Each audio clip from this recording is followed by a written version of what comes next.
थाउजेंडों सालों से जिस जमीन को आज हम इजराइल और पैलेस्टाइन के नाम से जानते हैं, वो अलग अलग सभ्यताओं का संगम रही है। यहूदी, ईसाई और मुस्लिम तीनों ही धर्मों के लोग इसे पवित्र मानते हैं। ये नबियों की धरती है, ऐसी धरती जहां कई साम्राज्य उठे और मिट गए। सदियों से इस जमीन पर राज करने वाले कई आए और गए, रोमन, ऑटोमन और न जाने कितने ही। ये इतिहास जानना जरूरी है। इसी वजह से यहां एक ही जमीन पर कई लोगों का दावा हो गया। यहीं से आगे चलकर होने वाले संघर्षों का बीज बोया गया। 20वीं सदी आते आते ये पूरा इलाका ऑटोमन साम्राज्य का हिस्सा बन चुका था, लेकिन अब बदलाव होने वाला था। पहला विश्व युद्ध दुनिया के नक्शे को बदलने वाला था और इसी के साथ दुनिया के सबसे लंबे संघर्षों में से एक की शुरुआत होने वाली थी।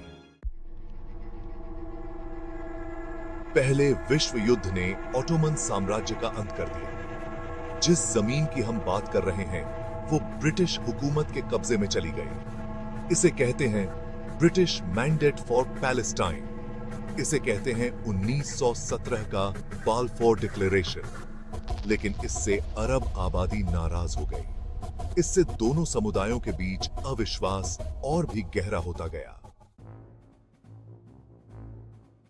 19वीं सदी के अंत में ज़ायोनिज्म का उदय हुआ। इस आंदोलन का मकसद था अपनी ऐतिहासिक मातृभूमि पैलेस्टाइन में एक यहूदी राष्ट्र की स्थापना। यूरोप में बढ़ते यहूदी विरोध के कारण इस आंदोलन को बल मिला। उसी दौरान मध्य पूर्व में अरब नेशनवाद भी उभर रहा था। अरब लोग आत्मनिर्णय चाहते थे।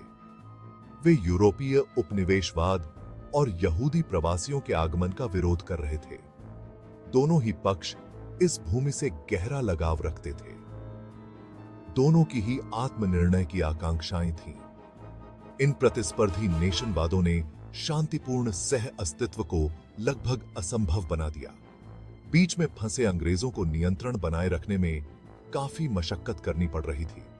यहूदियों और अरबों के बीच हिंसा भड़क उठी, जिससे दोनों के बीच की खाई और चौड़ी हो गई।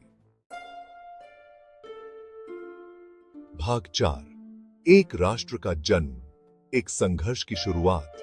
1948 और अरब इजराइल युद्ध। 1947 में संयुक्त राष्ट्र ने फिलिस्तीन के विभाजन के लिए मतदान किया।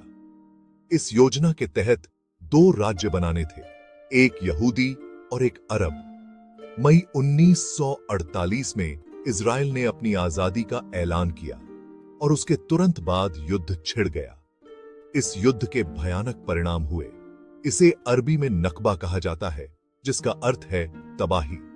लेकिन इसने पीछे कड़वाहट और विस्थापन की एक विरासत छोड़ दी।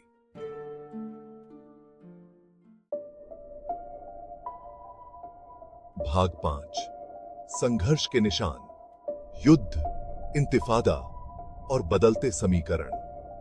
1948 के बाद के दशक बार बार होने वाली हिंसा के गवाह बने रहे।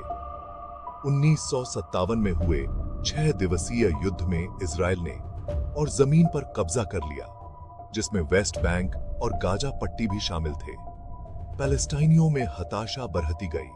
इसी कारण 1980 के दशक के अंत में पहला इंतिफादा हुआ, जो पैलेस्टीनियों का एक विद्रोह था।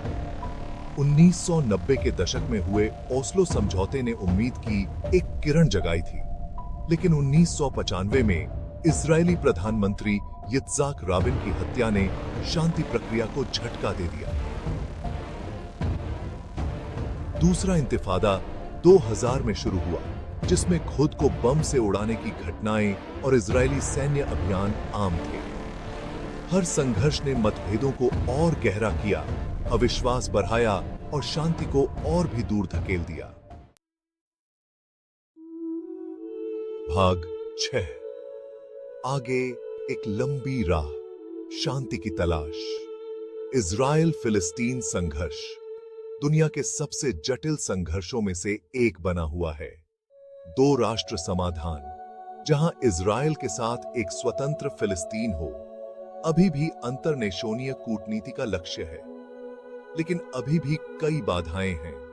बस्तियां, सुरक्षा संबंधी चिंताएं, यरूशलेम का दर्जा, ये कुछ ऐसे मुद्दे हैं जो आज भी दोनों पक्षों को बांटे हुए हैं। शांति का रास्ता लंबा और कठिन है, लेकिन इस संघर्ष की मानवीय कीमत को देखते हुए एक न्याय संगत और स्थायी समाधान की तलाश जारी रखना जरूरी है।